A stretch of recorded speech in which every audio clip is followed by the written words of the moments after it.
everyone. Welcome back to Politics with Gen Z. On this episode, I'm thrilled to welcome Dr. Brecht Bricker to talk about climate change. Thank you for being here. It's really nice to be here. Thanks for having me. So if you would just like to give us a little bit of background on how you have studied climate change and just your career in general as a researcher.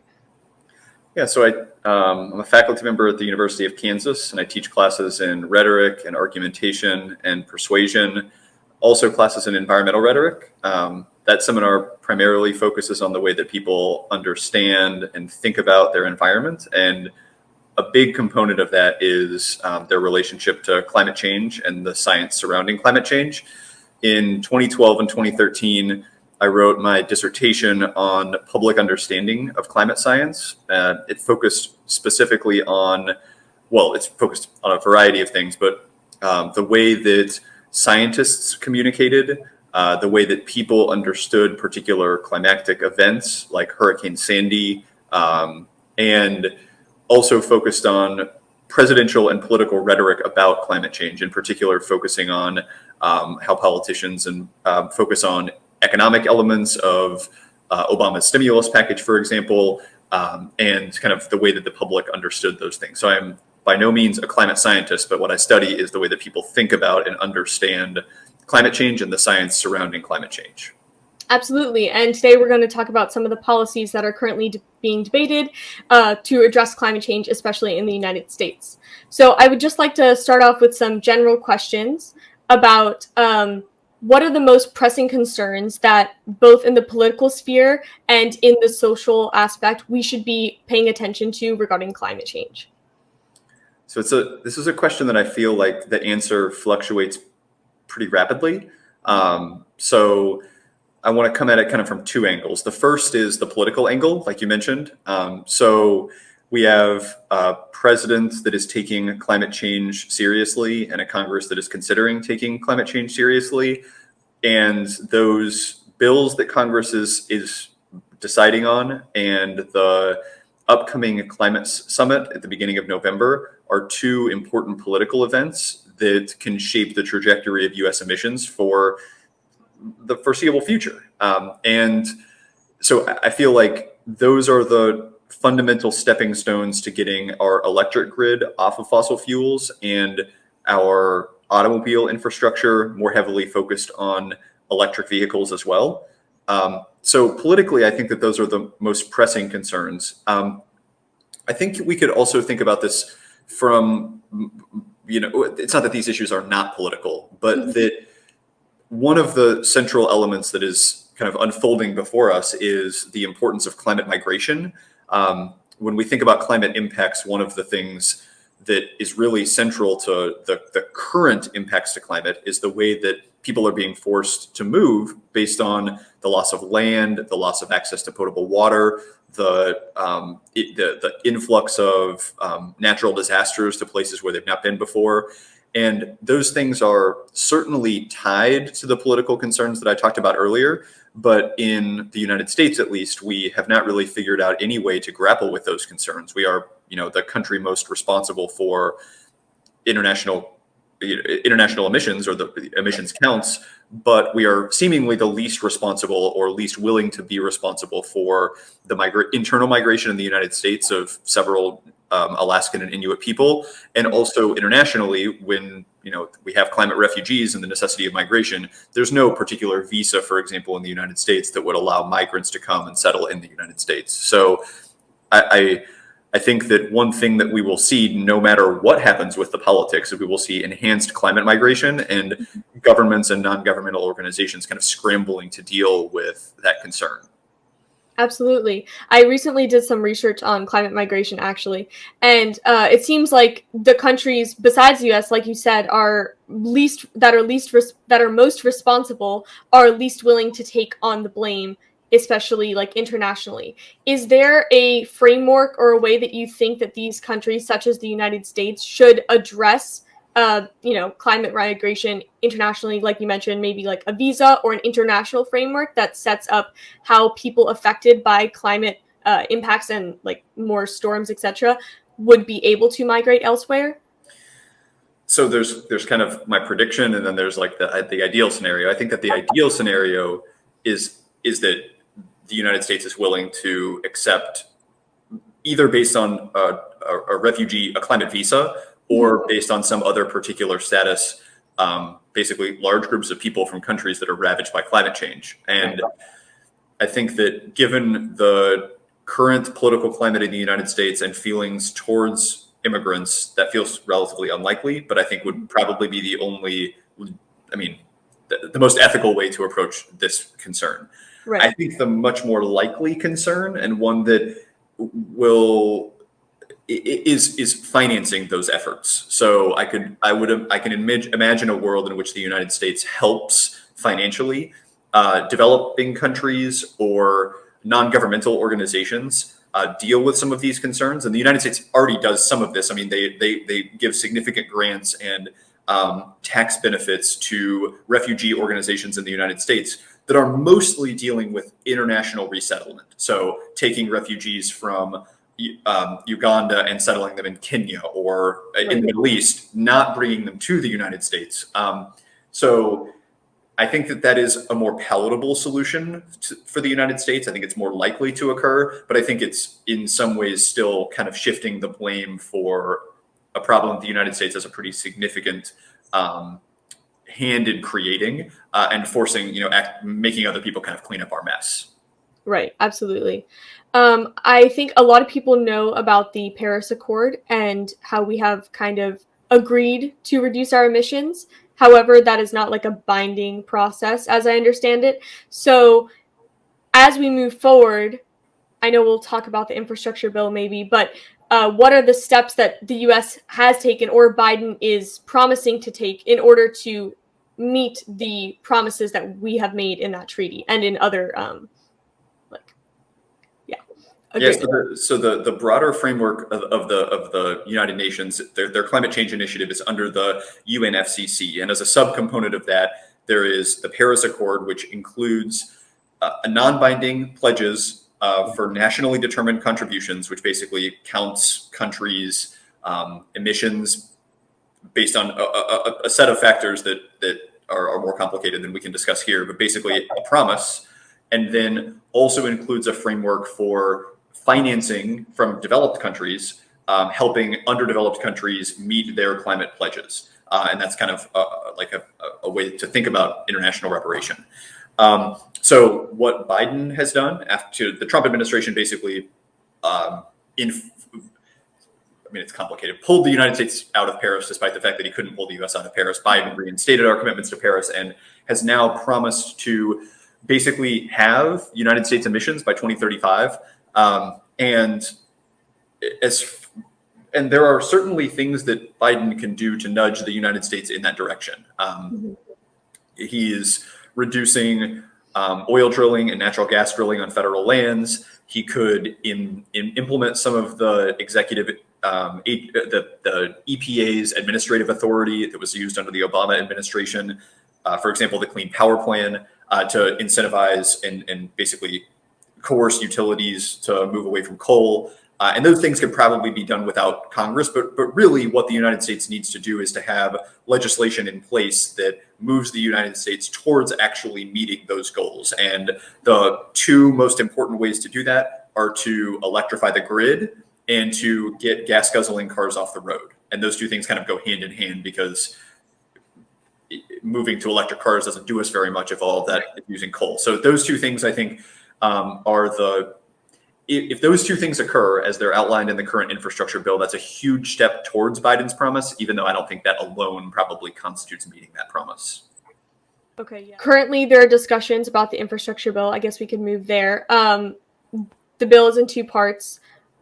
As you know, obviously, my audience may not know that. The reconciliation part, which does not require 60 senators to pass, includes further climate provisions of the electrifying the grid and getting more electric cars on the road instead of gas guzzling vehicles. Which parts are broken up where, how, if one bill passes but the other one doesn't, what are we looking at? Okay, so Yes, so we have two bills. One that we'll call a more traditional physical infrastructure bill. That bill will include upgrades to America's ports and bridges and railroads and new maintenance on highways. The most important climate-related initiatives in that bill are massive expansion in funding for public transportation, which has been demonstrated as kind of a way to make people more likely to move into cities, which is important for lowering transportation emissions. And it's also important because a lot of new public transportation runs on either hydrogen or natural gas or other more cleaner variants. Right. That bill, the bipartisan bill, the physical infrastructure bill, also includes electric vehicle infrastructure upgrades. So, for example, that will include the ideal version of it includes basically a national rollout for electric vehicle infrastructure. So I live in Lawrence, Kansas. My sister lives in Denver, Colorado. If I want to get from Lawrence to Denver in an electric vehicle, there are basically two places that I can stop along the I-70 corridor. After the bill, I would imagine that there would be 4, 5, 6, quite a few more places to stop, and that will lower distance anxiety for EV folks, and that will mean that more people are willing to buy EVs because they know that they can take their usual road trip on it. In the human infrastructure bill, there are two significant elements that focus on climate change as well, and I think these are probably the most important of the two. This is the most important of the two bills. So the first of these is the Clean Energy Payment Program, which actually before this bill I wasn't totally familiar with. It's very similar to clean energy standards, which are pretty similar to renewable portfolio standards, but basically what these do is they pay utility companies to buy more renewable energy, and they tax utility companies that refuse to buy more renewable energy. So it's interesting because it correctly isolates that there's this key node in the electric grid, which is utility companies. And instead of trying to influence consumer behavior, like maybe giving your family a tax credit to buy more wind energy, they attack that particular node. So it's a very innovative concept. I think I realize that a lot of your audience might not be debaters, but this was actually developed at the state level. So for those of you that like talking about federal follow-on, this is another example of that. The second example in this bill, at least, is significant tax credits. And these tax credits are longer than we can probably talk about today, but they include a production tax credit for renewable energy, which basically makes it so if a company produces a certain amount of wind or solar energy, they get a tax credit for that amount that's produced. Right. There's also investment tax credits. So when, let's say, a solar company attracts investment, that somebody can basically get a tax credit for the investment that they have introduced into that company. And then there are tax credits at the consumer level for electric vehicles. And so, for example, if I want to buy an electric car, I can get, depending on the car and the price and the battery size, I can get a $7,500 tax credit. It will be lower than that if my income is higher or the battery charge is lower or the car is more expensive. But generally, I can get that. But there are some companies that are now no longer allowed to get that tax credit. So, for example, Tesla, you cannot get a tax credit in the current environment for that because the original tax credit had a number of car cap. So basically kind of rewrites that tax credit component. And the idea is that people that are looking for cars, if they can compare, a gas using Ford and an electric Ford, and the electric car is $7,500 cheaper, they might be more willing to buy that. And that's kind of one of the ways that they can roll out or incentivize that electric vehicle push. So those are the things that are in the bill. I think all of those things that I listed are really important, but you're right when you say that the reconciliation bill includes the really considerable and most important steps against emissions in the United States. Right. So you mentioned a few areas where like consumers are more willing to buy one thing over the other, or we are attacking directly the utility companies so as to shift the burden off of consumers. Do you think that changing the conversation from here are the things that you can do to reduce your carbon footprint, to placing that blame a little bit more on the companies is a effective method to get more people on board with the idea of changing our, policies and national way of life in order to address climate change? It's a tough question. Coming with the heavy hitters today. Okay, so I think that it's important to do both. And I'll explain a little bit why. So let's think about the individual level. You're hinting at the argument that any change that you or I make in our daily life is insufficient to even begin to influence the global climate. And I totally agree. It feels like that's what you're hinting at. Kind of.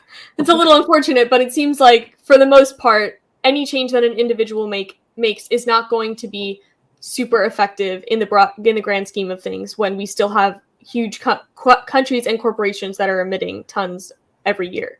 Yeah, individuals are not influential and extremely constrained in their power. So like, for example, if you want to choose, if you want to go to the store and decide what you're going to eat for dinner and you have 5 nuts and 5 tofus to choose from, if all of those are still using fossil fuels, yes, you have some choice. You can choose the greenest of them, but absent a change in the kind of production requirements of those things, then your individual choice is significantly constrained. I totally agree with that. My one kind of quibble with the argument, I guess, is that there is something to be said for making people feel empowered in their own decision making. And like the idea that someone can say, I'm going to buy this product because I know that this product is green and I know that this is more better than worse for the world.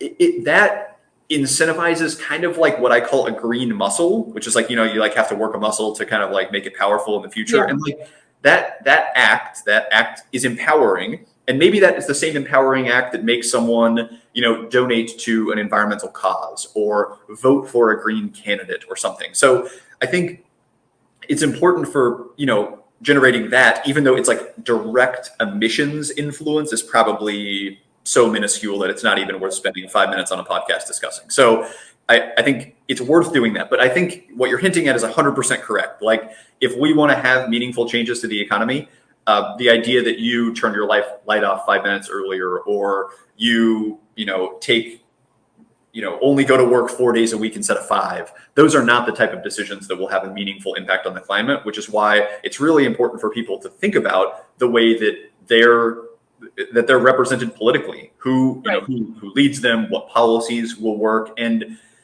I do think that we can't downplay the importance of a citizenry, but that citizenry is mostly powerful insofar as it influences important policies.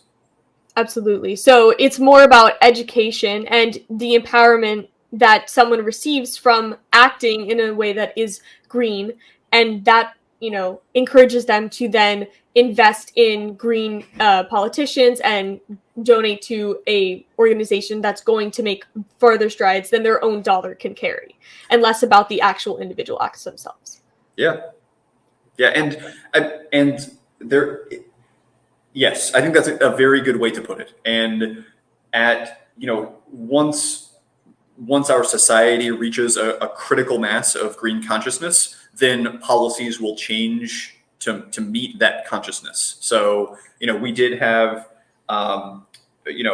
Inslee, who was our, basically the first presidential candidate that we've ever had, that said, my number one issue, it's climate change. Climate change centers, it's the central thing. It influences everything else. And the fact that we had a presidential candidate that was willing to say that was something that was unconscionable 30 years ago. So we are moving in the right direction. And a lot of that has to do with the fact that people are taking the issue seriously themselves.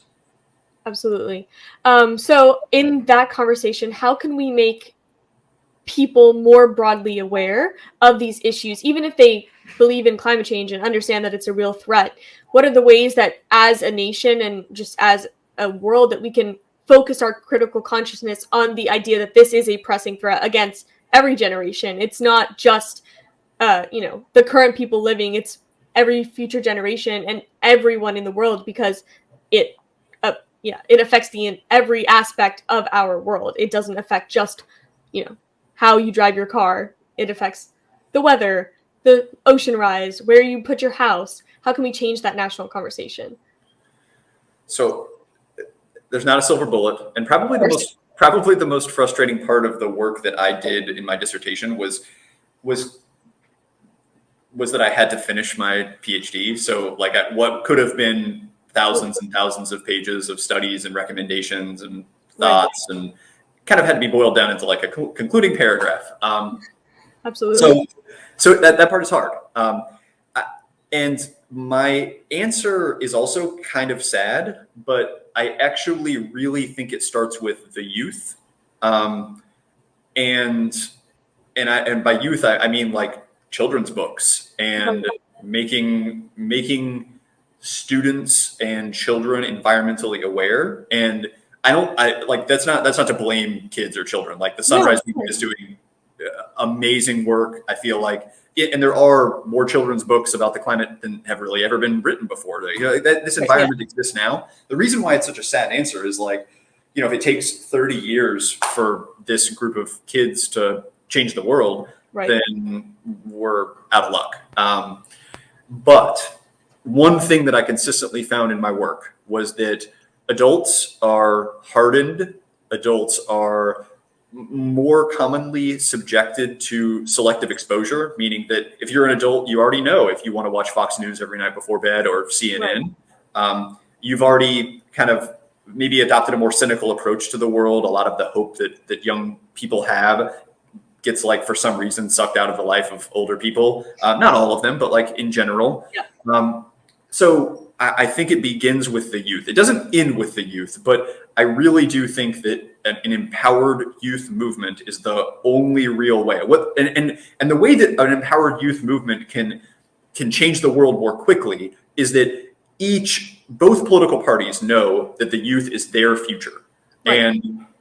And even the Republican Party, mostly full of older folks, looks at that younger generation and says, we have to do something to appeal to them. If we can't appeal to that part of the electorate, we're going to lose election after election after election. So an empowered youth movement changes the window of acceptable discussion and makes both political parties appeal to those groups. So I'm all for environmental radicalism amongst our youth. I want, every Democrat, when they make every decision that they make in Congress, I want them to be worried about the way that the youth respond to it.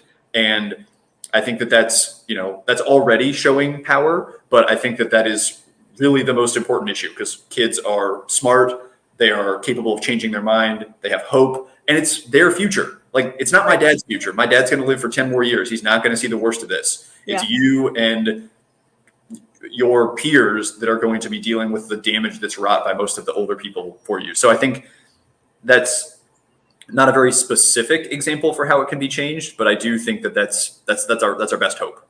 I absolutely agree. Hence the podcast, because I think that youth can certainly make a difference. And like you said, it's our future. My parents even won't get to see the worst aspects of what is facing our entire world, and that's frustrating because we're not in Congress right now, and we can't do anything that feels concrete.